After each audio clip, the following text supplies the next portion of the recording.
या प्रसंगी मी फक्त पेन्शनची निर्मिती का झाली, पेन्शन लागू हायकोर्टातली जी आपण पेन्शन दाखल केलेली आहे त्याची सद्यस्थिती काय आहे आणि ह्या पेन्शनचा हायकोर्टाचा निकाल लागल्यानंतर शासनाची तसे वीज मंडळाच्या कंपन्यांची काय इच्छा आहे आणि त्यावर आपण नियोजन काय केलं आहे या प्रमुख मुद्द्यावर मी माझे 2 शब्द सांगतो।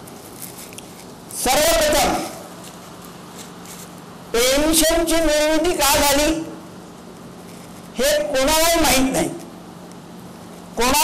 नाही।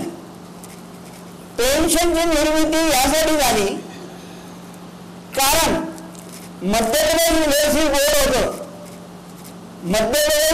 बोर्ड होतं त्यावेळेस त्यांना पेन्शन मिळत होती आणि तिथून या महाराष्ट्राचे विद्युत मंडळ 1960 मध्ये झालं तर तिथले लोक ते विभाजित झाले म्हणजे बायफर्केट झाले, त्यांनाही आता मृत्यूपर्यंत त्यांना पेन्शन मिळत होती म्हणजे पेन्शन मिळत होती। परंतु 1960 नंतर वीज मंडळाचं प्रशासन जेव्हा सुरू झालं पेन्शन हा शब्द गायब झाला आणि असलेल्या त्यावेळेच्या संघटनांनी सुद्धा पेन्शनसाठी म्हणजे पाठपुरावा किंवा मागणी या काही केल्या नाही। त्यामुळे साहजिकच मंडळाने CPF म्हणजे भविष्य निर्वाह निधी ही योजना सुरू केली आणि ती आजपर्यंत आजही सुरू आहे। आता पेन्शन मंडळाची निर्मिती म्हटलं तुम्हाला निर्मिती काय झाली तर या 2 पॉइंट तुम्हाला आता सांगितले। तिसरे पॉइंट माझा हा आहे की पेन्शन ही 1960 नंतर जवळजवळ 11 वर्षानंतर मंडळानं फॅमिली पेन्शन कौटुंबिक पेन्शन योजना सुरू केली 1 नोव्हेंबर 1971 पासून।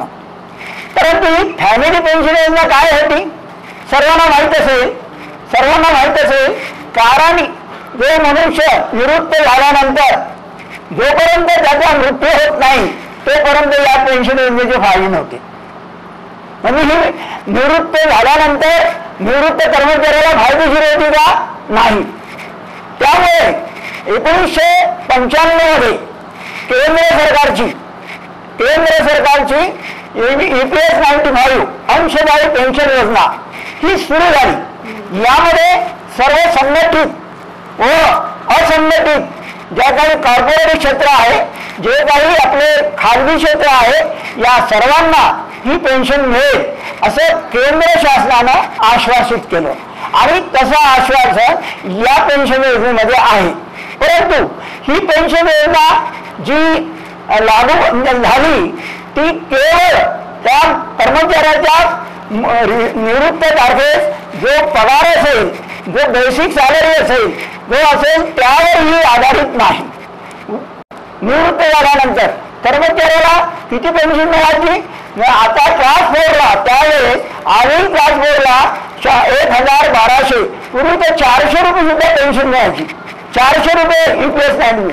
मला सांगा 400 रुपये या पेन्शन मध्ये त्यांच्या कुटुंबाचा हे होत होता का म्हणजे त्यांना भागवता येते त्यांच्या दैनंदिन गरजा नाही। म्हणून ही पेन्शन योजना जेव्हा मंडळानं पाहिलं की याचा फायदा नाही उलट याच्यावर जो खर्च होतो कारण आपलं महाराष्ट्र राज्य विद्युत मंडळ या केंद्र सरकारच्या योजनेला पैसे देतात दरवर्षी एवढे पैसे देतात व्यवस्थापन करण्याकरता तर त्यांनी विचार केला की हे काही पेन्शन योजना चांगली नाही आहे। त्यामुळे मंडळानं काय केलं एक BR पास केला 755 नंबरचा आणि त्या बिहारने सांगितलं की ही पेन्शन योजना आम्हाला आमच्या कर्मचाऱ्यांना फायदेशीर नाही, फायदेशीर नाही, त्यामुळे आम्ही अधिक यामध्ये कॉन्ट्रीब्युशन योगदान देऊ शकत नाही, जे आता देत आहोत तेवढेच आम्ही पण आमची स्वतःची पेन्शन योजना आम्ही तयार करणार आहोत, स्वतंत्र पेन्शन योजना आम्ही तयार करणार आहोत. त्यानुसार मंडळाच्या या ठरावानंतर, या बिहारनंतर मंडळानं 95 नंतर 1996ला बिहार 624 म्हणजे मंडळ ठराव 624 पास करून 31/12/96ला ते मंडळाची स्वतंत्र पेन्शन योजना सुरू केली. आता ही पेन्शन योजना सुरू करताना म्हणजे मंजूर करताना त्याने प्रामुख्याने 3 गोष्टी केल्या, हे लक्षात घ्या. प्रामुख्याने काय केला, सर्वप्रथम शासनाची 1982 मध्ये नागरिक वेतन योजना होती, निवृत्त वेतन योजना होती, याचा अभ्यास करण्याकरता एक कमिटी नेमली. 3 माणसाची, ती तज्ञ लोकांची कमिटी नेमली. कमिटी मेंबरला म्हणजे सदस्यांना, अध्यक्षांनी काय सांगितलं तर तुम्ही गव्हर्नमेंट ऑफ महाराष्ट्राची जी पेन्शन योजना आहे 1982 याचा अभ्यास करा आणि त्यामध्ये जे काही प्रावधान चांगले आहे ते आपल्यासाठी शिफारस करा, तुमच्या अहवालामध्ये शिफारस करा. त्याप्रमाणे ह्या कमिटीनं अभ्यास करून त्यातील जे काही प्रावधान चांगले होते ते घेतले आणि त्याप्रमाणे एक पेन्शनचा एक मसुदा तयार केला. त्यानंतर आपल्या अध्यक्षांनी काय सांगितलं की कमिटीने केलेला अहवाल आहे, परंतु हा कमिटीचा अहवाल कितपत योग्य आहे, मान्य आहे, यासाठी आपण परत आपल्या चेअरमननी म्हणजे त्यावेळेचे आपले गजलवार साहेब होते, गजलवार चेअरमन होते साहेब, त्यांनी काय केलं 2 माणसाची नियुक्ती परत केली. पहिल्या काय केलं LICचे ॲक्युरी दिवाण यांना अपॉइंट केलं आणि त्यांना काय सांगितलं, यांनी या कमिटीने जी पेन्शन तयार केली आहे योजना ही चालू शकेल का, सर्वात पहिले ही चालू शकेल का, यामध्ये खंड पडायला नको आणि यांना बरोबर पेन्शन यांनी जे शिफारस केली आहे ती पेन्शन मिळेल का यावर तुमचं ओपिनियन द्या. तर त्या दिवाण सिंगने त्यावर आपलं ओपिनियन दिलं. त्यांनी सांगितलं की तुमच्याकडे फंड कमी आहे, कारण 1992 मध्ये 1992-93 मध्ये 360 करोड रुपये जमा होते फंडामध्ये, त्यावर 40 करोड व्याज होतं, असं 362 करोड काहीतरी जमा होतं. या आधारे ती पेन्शन तयार केली आणि त्यांना सांगितलं की 362 करोड आणि तुमचे लोक 1,29,000 आहे, ह्याच्यावर ही पेन्शन होणारच नाही, चालूच नाही घडणार. तर त्यावेळेस कमिटीने त्यांना सांगितलं हे 1,29,000 एकाच दिवशी निवृत्त होत नाही, हे टप्प्याटप्प्यानं होणार आहे, टप्प्याटप्प्यानं. त्यामुळे तुम्ही याचा लोड घेऊ नका, तुझा बोजा एकदम पडणार नाही. तर त्यांनी मग त्या अभ्यास केला आणि ते म्हणले दरवर्षी किती लोक रिटायर होणार आहे हे त्या ॲक्युरी म्हणजे दिवाण सिंगच्या नोटीसमध्ये आणलं. तेव्हा त्यांनी परत अभ्यास केला आणि सांगितलं की पेन्शन योजना ही तुमची चालू राहील, ही वाढेल आहे, ही चालू राहील, यांना तुमचा फंडही वाढेल, फंड येत राहील, फंड जात राहील, फंड येत राहील, फंड जात राहील. परवाला आम्ही तुमच्या कोराडीच्या एका म्हणजे सिव्हिलच्या चीफ इंजिनियरकडे गेलो आणि त्याचे अध्यक्ष होते त्यांनी आम्हाला हा प्रश्न केला. ते आमच्या सर्व याचं हे करतात किंवा तुम्ही चांगलं हे काम करून राहिले आणि आमचं काही योगदान असेल वर्किंगचं मला सांगा, आम्ही तुम्हाला मदत करतो, पैशानं मदत करतो, हे सांगितलं त्यांनी. तुम्हाला सांगतो तुम्ही असं विचार नाही करणार की ज्याने पैशानं मदत करतो तर आम्ही म्हटलं 1000 रुपये द्यात, एवढंच म्हटलं त्यांनी 10,000 रुपये आम्हाला दिले. किती दिले? 10,000 रुपये आमच्या डोनेशन म्हणून दिले. यातून कल्पना करा लोकांना, अरे कोणी करत नाही पण तुम्ही करून राहिले म्हणे या वयामध्ये. तर मी काय म्हणतो की त्यांनी सुद्धा आम्हाला एक प्रश्न विचारला, सरळ साहेब ही आम्ही देणार आले, ही पेन्शन देणार आहे ट्रस्ट, कंपन्या देणार नाही. कंपन्याचं कसं आहे, कंपन्याने एक वेळा योगदान भरलं दर महिन्याचं की ती सारी जबाबदारी ट्रस्टची आणि आपला ट्रस्ट आहे MSCBला, धारावीला, तिन्ही कंपन्याचा एकच ट्रस्ट आहे सध्या. तर त्या ट्रस्टनं जे काही आपलं, परंतु माहिती जी पूरक माहिती आहे, पूरक माहिती म्हणजे निवृत्त झालेल्या कर्मचाऱ्याची येणाऱ्या कर्मचाऱ्याची जी माहिती आहे ती मात्र प्रत्येक कंपनी आज जवळजवळ तुम्हाला सांगतो आज 75,000 लोक काम करतात वर्किंग सध्या. 2005च्या नंतर जी भरती झालेली आहे ती 75,000 आहे. त्यापैकी 55,000 वितरणमध्ये आहे, 9.5 ते 10,000 पारेषण मध्ये आहे आणि 22,000 साधारण तुमच्या जनरेशन मध्ये आहे. तर असे एकूण 1,00,000 म्हणजे 75,000 लोक कामं करतात. किती होणार? 1 किंवा 2% 1 मे 2025 पासून होते. म्हणजे त्यांचं रिटायरमेंट आज नाही, त्यांचा बोजा तुम्हाला आज नाही. तर त्यामुळे आम्ही काय त्यांना सांगितलं त्या साहेबांना की तुम्ही म्हणता इंडिव्हिज्युअल तुमचे पैसे किती आहे, तुम्हाला तेवढीच पैसे मिळते. तसं नाही म्हटलं काय, तुम्ही प्रियंबल वाचा. महाराष्ट्राचे विद्युत मंडळाचं प्रियंबल आहे पेन्शनवर की पेन्शन ही विशिष्ट एका कर्मचाऱ्याच्या फंडावर आधारित नाही, ती ग्रुपवर आधारित आहे. ग्रुप म्हणजे त्या 1982ला जेवढे पैसे जमा होते 3,60,000 म्हणजे 360 कोटी त्यावर ही पेन्शन तयार केलेली आहे. म्हणून इंडिव्हिज्युअल फरक नाही आणि इंडिव्हिज्युअल पेन्शन राहूच शकत नाही, कुठेच नाही राहत. तर त्यांना आम्ही समजून सांगितलं आणि ते आहे रायटिंग मध्ये क्लिअरली फर्स्ट पेज मध्ये वाचलं BR 624 मध्ये तर तुम्हाला समजेल. त्यानंतर ते समाधान झालं त्यांचं. त्यानंतर मी आता सांगितलं का याप्रमाणे ही पेन्शन योजना. पण आता याच्यामध्ये एक पॉईंट शिल्लक उरला होता. कुठला की महाराष्ट्र गव्हर्नमेंट आणि MSEB यामध्ये म्हणजे कायदेशीर भानगडी निर्माण होऊ नये. कायदेशीर भानगडी म्हणजे लिगल होऊ नये म्हणून काय केलं की कारण लिगल या शब्द यासाठी वापरतो मी तुम्हाला कारण महाराष्ट्राचे विद्युत मंडळ 1960ला जेव्हा निर्माण झालं तेव्हा इलेक्ट्रिसिटी सप्लाय ऍक्ट 1948 याच्या सेक्शन 78 प्रमाणे महाराष्ट्राच्या विद्युत मंडळाला स्वतंत्र अधिकार दिले. तुम्ही तुमचे रूल्स बनवा, तुमचे नियम बनवा, तुमचे रेग्युलेशन बनवा, तुमचे डिसिजन तुमचे घ्या, म्हणून तुम्ही स्वतंत्र आहात, तुमचं म्हणणं तुम्हाला स्वतंत्र आहात. त्यामुळे काय झालं की याच्यामध्ये तरी म्हणजे आमची पेन्शन योजना आहे शासकीय यांनी बोलवली, आमचे अधिकार घेतले नाही, आम्हाला पैसे मागतील, बरोबर आहे असे. तर यासाठी आपण ॲडव्होकेट जनरलचे त्यावेळेचे त्यांचं लिगल ओपिनियन घेतलं आपल्या चेअरमननी. त्या लिगल ओपिनियन मी काय सांगितलं की पेन्शन योजनाचा कायदेशीर तुमच्या भानगडी दोघांमध्ये येणार आहे. दोघांमध्ये म्हणजे शासन आणि महाराष्ट्र. त्याचं कारण एक आहे की तुम्ही त्यांना अधिकार दिलेले आहे, इम्पॉवर केला आहे 78 प्रमाणे. त्यामुळे त्यांनी घेतलेले अधिकार ते बरोबर पेन्शन करू शकतात. आणि येऊन हे विचारलं की ते आपल्या पेन्शनला MSEB पेन्शन नाव देऊ शकतात का. ते आपल्या बिहारमध्ये आहे. बरं मी जे सांगतो तो बिहारमध्ये आहे. तर त्यांनी ते त्यांची पेन्शन आहे ते MSEB नाव देतील. MSEB पेन्शन योजना त्यांनी नाव दिलं. त्यांनी सांगितलं लिगली की त्यांना अधिकार आहे. तुम्ही महाराष्ट्र गव्हर्नमेंट कुठे घेऊन कोर्टातही गेलं तरी म्हणणार नाही की आम्ही यांना आमचं ऑब्जेक्शन आहे. आणि त्यापुढे मित्र सांगतो या कोर्टात सुरू केस झाल्यानंतर महाराष्ट्राचे आपण पार्टी म्हणून होतो. आपल्या केसमध्ये पार्टी आहे शासन, त्यामध्ये त्यांनी अफिडेव्हिट दाखल केलं आमचं यामध्ये आम्हाला ओढवू नका. आमचं याला क्लिअर रायटिंग मध्ये पत्र आहे राज्यपालाच्या सहीनं की तुमची पेन्शन योजना केली, तुम्ही त्याच्यावर कारवाई करा. आम्ही मात्र त्यामध्ये तुम्हाला कुठेही अडथळा निर्माण करणार नाही.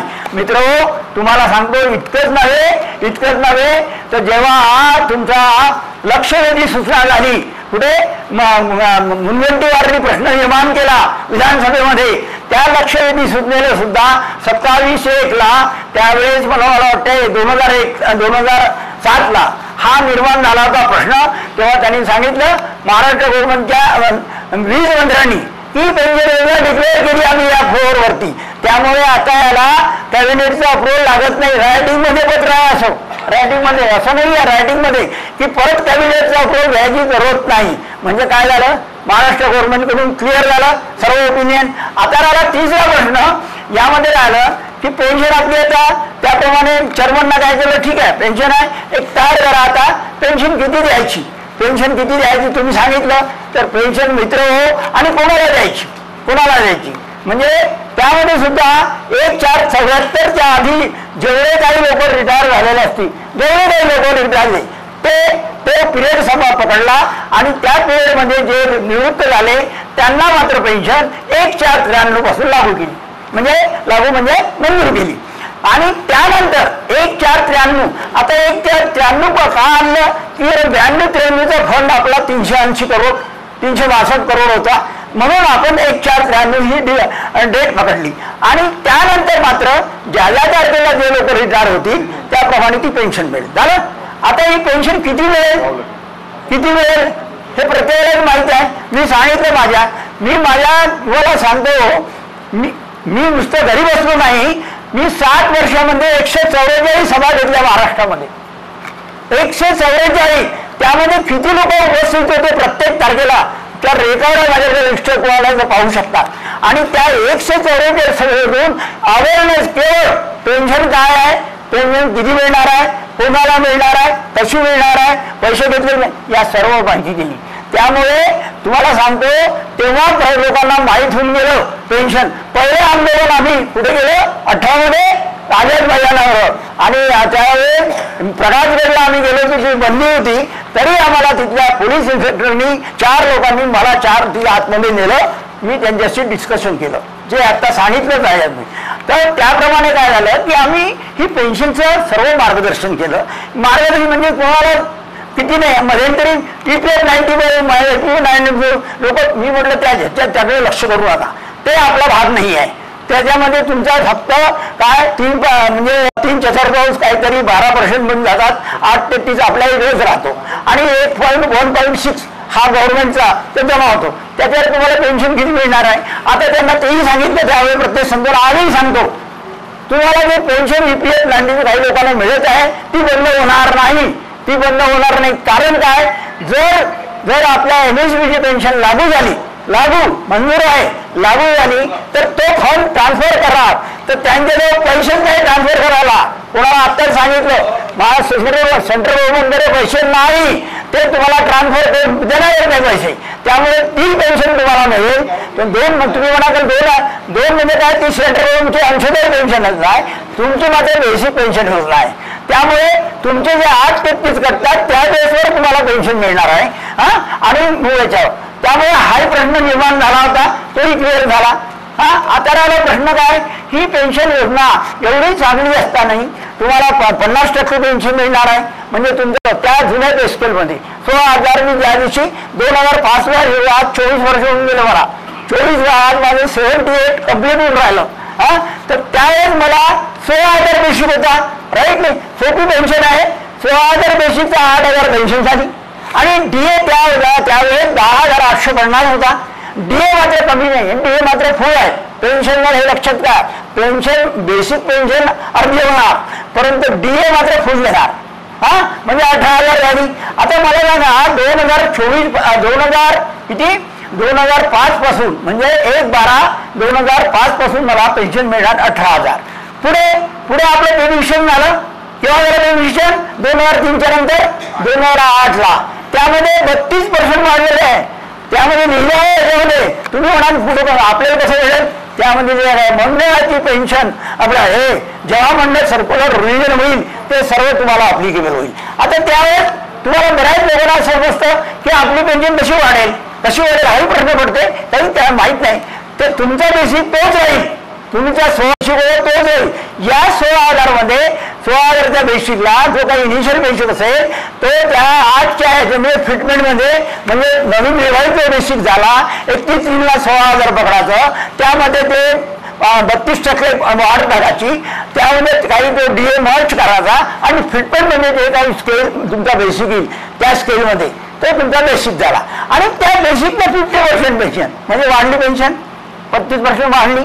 अशाप्रमाणे पेन्शन कशी वाढली, 2000 म्हणजे 8ला 32% वाढली, 2013ला 25% वाढली, 2018ला 30% वाढली, 30%. आणि शेअरचं पेन्शन म्हणजे 2023 याला किती वाढली, 19% वाढली. ज्याप्रमाणे मित्र कॅल्क्युलेट करून घ्या, मला आज 65,000 रुपये पेन्शन मिळतं. आणि 65,000 पेन्शन मध्ये मी आणि माझी बायको सहज आरामशीर जेवण जगू शकतो. मला मुलाकडे पैसे मागायला लागत नाही, मला कोणाला मुलीला पैसे मागायला नाही, मी माझं घर बांधून ठेवलं. तर असं प्रत्येकाने आपलं कॅल्क्युलेशन समजावं आणि या कॅल्क्युलेशनवर ही पेन्शन मिळेल. आता प्रश्न काय राहिला? आता प्रश्न राहिला आहे की ही पेन्शनसाठी किती पैसे लागेल. कारण हा प्रश्न आता निर्माण हा प्रश्न निर्माण होणार, पैसे किती लागेल, पैसे आहे का. तर त्यासाठी तुम्हाला सांगतो आपले एकूण 40,000 लोक निवृत्त झालो होतो. त्यापैकी आता किती लोक राहिले आता सांगतो. तो तुम्हाला स्टडीज सांगतो. 1,493 ज्याची तुम्ही डेट पकडली इफेक्टिव्ह, ती त्याची रिटायरमेंट डेट पकडा आणि आज त्याला किती झाले? 90 वर्ष आले. कोण राहिले शिल्लक त्यापैकी? कोण राहिले शिल्लक? 90 वर्षाले कोणी आहे का? नाही आहे. आणि आपले तसंही जीवनमान 70 किंवा 75च्या पुढे जात नाही. आता राहिले कसं? आता कोण लोक जिवंत आहे? कोण लोक जिवंत आहे?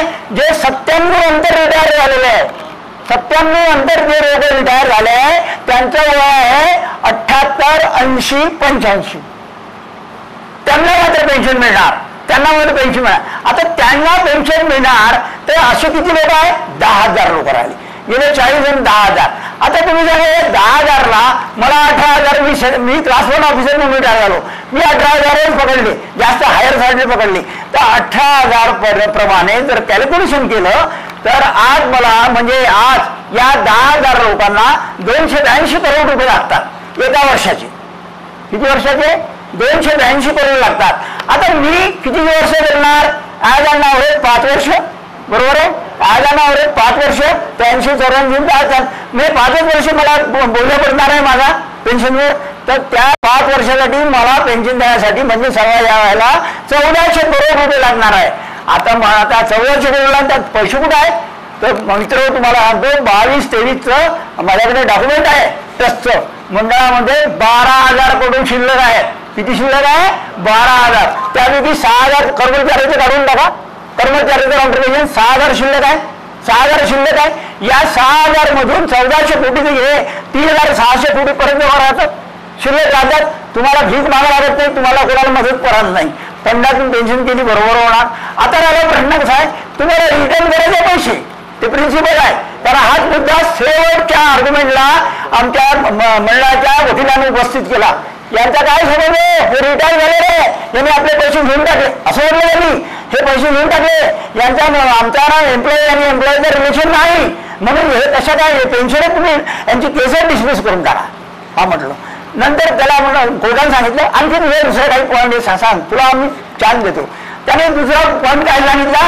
अरे ही पेन्शन योजना पेन्शन योजना यांनी जी पिटिशन दाखल केली ही पिटिशन इलेक्ट्रिक आपल्या तुमच्या पेमेंट ऑफ वेजेस ऍक्ट 1936 वेतन म्हणजे सॅलरी या म्हणजे अधिनियम याच्या अंतर्गत दाखल केली आहे. तो अधिनियम यांना लागतच नाही. का लागत नाही? का सांगितलं ना? तो अधिनियम यासाठी लागत नाही आहे. त्या अधिनियमाप्रमाणे सॅलरी यांच्याकडे आमच्याकडे आहेच नाही. यांची कुठे सॅलरी आम्ही तेव्हा देऊन टाकली, सर्व देऊन टाकलं. आता कुठचे पैसे आहे म्हणून हा ऍक्ट यांना अप्लिकेबल आहे. कोर्टानं पुस्तक काढलं, त्याला दाखवलं.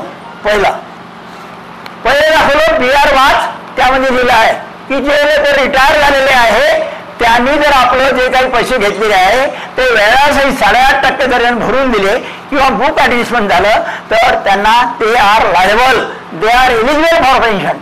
हे कोर्टानं त्याच्या नोटीसमध्ये 17/4 आणलं. मी तुम्हाला सांगतो कोर्टानं तो चुपचाप राहिला. दुसरा तुझा उपस्थित मुद्दा केला तू कोणता? पेमेंट ऑफ वेजेस ऍक्ट म्हणजे अधिनियम सॅलरी. तर तुम्हाला सांगतो कोर्टाने त्याला त्याचे काम निवडले. तुला तू वाचत आहे म्हणे बरोबर म्हणे डिपार्टमेंट रिटायर नंतर जो काही वेतन मिळते ते डिफर सॅलरी म्हणून मिळते. म्हणून विशेष म्हणून त्यांना जे वेतन निवृत्त वेतन आहे ही सॅलरीचा भाग आहे. त्यामुळे तो ऍक्ट त्यांना अप्लिकेबल होतो. म्हणून तुला दोन्ही पॉईंट तुझे. आता तुला मी ऑर्डर देतो म्हणे, आता मी तुला ऑर्डर देतो म्हणे की तू मंडळाचे डॉक्युमेंट मला दाखल कर. किती पैसे मला पाहायचं आहे. कोर्टाला court want to see that document availability of the fund. तर यामुळे मी तुम्हाला सांगतो की हे मला दाखव. तर त्याला ऑर्डर दिले 3 हप्त्याची. आपल्या वकिलानं त्यावेळेस आपलं हे केलं की साहेब 3 महिने होऊन गेले ना 17/4ला. आता आपली 18/8 केस लागली, 28/8 3 महिने येऊन गेले, आता कशाला आले त्यांनी? आता is not interested to submit त्या डॉक्युमेंट. कारण हे म्हणे हे जर सबमिट केलं तर त्याचा परिणाम काय होईल? यांनी यांच्या रिप्लायमध्ये लिहिलं तर तिन्ही कंपन्या आमच्या आर्थिक विवंचनेत आहे, ते खोटं होईल, गुमराह होईल. पैसे उपलब्ध असताना तुम्ही तसं का म्हटलं? कारण पेन्शन ही कंपन्याच्या पैशावर केलेली नाही. कारण तुमचा 10% 12% कटल्यानंतर जर कंपनीने पैसे भरले नाही त्याचा हिस्सा, तर 10% पेनल्टी लावते 10 तारखेनंतर 10%. त्यामुळे ते आणि आजपर्यंत मला सांगा जेवढे काही लोक रिटायर झाले त्याला कंपन्यांनी म्हटलं का नाही आता आपल्याजवळ पैसे नाही, आमचा वाटा तुम्हाला देत नाही, असं झालं का? मला सांगा ना, असं झालं का? नाही. म्हणून ते कोर्टाने त्याला सांगितलं की हे मला document only court want to see the availability of fund. बाकी मला त्याचा काय निर्णय द्यायचा मी देईल, कोर्ट देईल फक्त. पण अजूनही त्याने डॉक्युमेंट म्हणजे 3 हप्त्याचा कोर्टाने एवढंच नाही दिलेलं आपल्या ऑर्डरमध्ये, दिस इज लास्ट चान्स हा शब्द प्रयोग केला. ऑर्डर पाहिजे असेल माझ्याकडे आहे, दिस इज लास्ट चान्स. पण आणि त्याच्यानंतर ही केस ठेवली तुमच्या 18/8 केस ठेवली. परंतु दैवयोगानं त्या दिवशी कोर्ट 12:30 आलं, कारण त्या कोल्हापूरच्या सर्किट म्हणजे याच्यासाठी गेलं होतं ते उद्घाटनासाठी. 12:30 झाल्यानंतर आपली केस होती 134 नंबरवर, 134 नंबर फायनल ऑर्डरसाठी. परंतु काय झालं त्या दिवशी हे 1:30 वाजेपर्यंत 34 केसेस झाल्या आणि त्यानंतर एक केस त्यांनी शोधून काढली आणि ती 166 नंबरची केस होती. ती 5 वाजेपर्यंत त्यामध्ये सेंट्रल रेव्हन्यूचे ॲडव्होकेटही होते, स्टेटचे होते, ती 5 वाजेपर्यंत झाली. त्या दिवशी आपली केस लागली. म्हणजे त्या दिवशी 100 केसेस डिस्कार्ड झाल्या. डिस्कार्ड शब्द म्हणजे कोर्टाच्या मुळे 100 केसेसवर सुनावणी झाली नाही. That is called a discard. तर त्याने सांगितलं कोर्टाने की तुम्हाला आम्ही डेट देतो, तुम्हाला अप्लिकेशन करायची जरूरत नाही. कोर्टाची 20 तारखेला 20 ऑगस्टला केस परत नव्हती याच्यावर आली बोर्ड आमचे हायकोर्टाच्या स्क्रीनवर. परंतु त्याची कॉज लिस्ट बनते. आता बऱ्याच लोक कोर्टाला माहीत नाही आपल्या लोकांना कॉज लिस्ट बनते. कॉज लिस्टमध्ये जर ती नोट झाली नाही तर ती हेडिंग होणार नाही. ती बोर्डावर आली होती परत ह्याच्यावर स्क्रीनवर, त्यामुळे त्या झाली नाही. त्याच्यानंतर जजेस चांदूरकर साहेब आणि तुमचे सांबरे साहेब जे आपल्या 1 वर्षाच्या जास्त सांबरे साहेबांनी अभ्यास केला होता, त्यांची दिल्ली हायकोर्टामध्ये बदली झाली. त्याच्यानंतर सांबरे साहेबांची सुप्रीम कोर्टामध्ये बदली झाली आपल्या चांदूरकर साहेबांची. त्यामुळे इथे 2 जज, आत्ता मात्र 4 जज इथे अपॉइंट झालेले आहे. 4 जज. आता परवाला शपथही झाला, आपले दोन्ही येतील. आणि आत्ता सध्या आपली केस आहे अनिल किलोर आणि ऋषाली जोशी या डबल बेंच समोर आहे आणि त्यांना फक्त ऑर्डर द्यायचा आहे.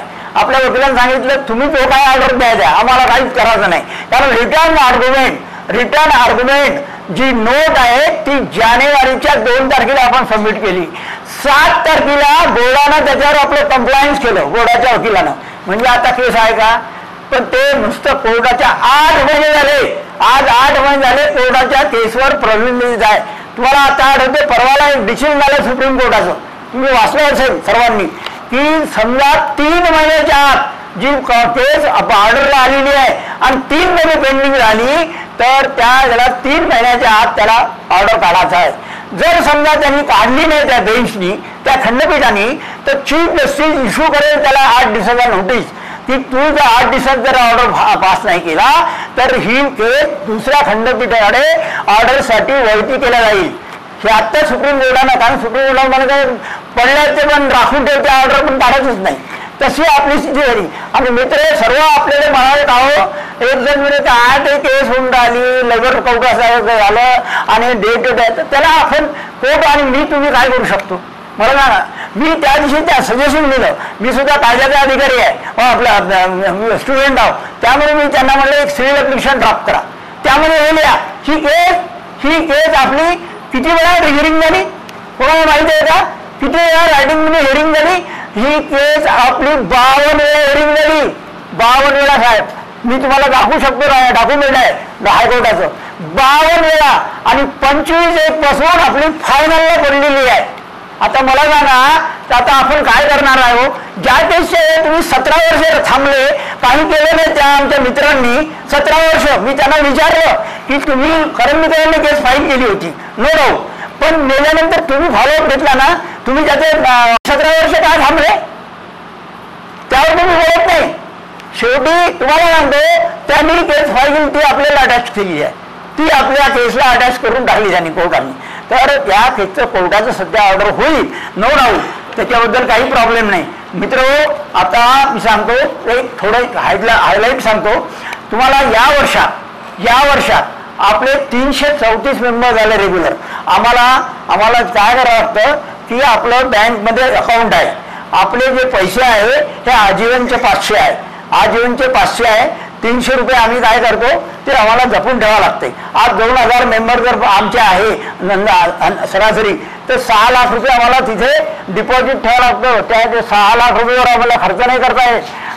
आणि उरलेले ते 200 रुपये म्हणे, 300 रुपये 500, ते 4 लाख आहे.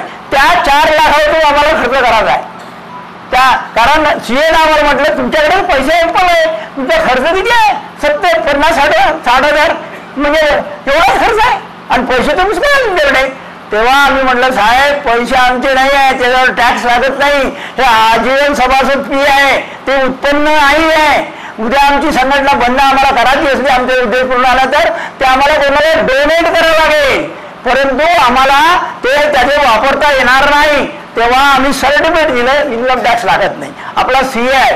आजही आता तुम्हाला जे आम्ही डिक्लेअर करणार आहोत आमचे ते साहेब, ते किती जे आपले कोषाध्यक्ष, त्यावर ते रिटर्न आपण ऑनलाईन पाठवलेलं आहे काल कुठे चॅरिटी कमिशनरला, आणि त्याची कॉपी आपल्याकडे आहे रायटिंगमध्ये. आपला सीए आहे. 8,000 रुपये सीएची आज फी आहे, परंतु आमचे मित्र हे यांचे मित्र असल्यामुळे ते सीए केवळ आपण 6,000 देतो, केवळ 6,000 देतो आपण.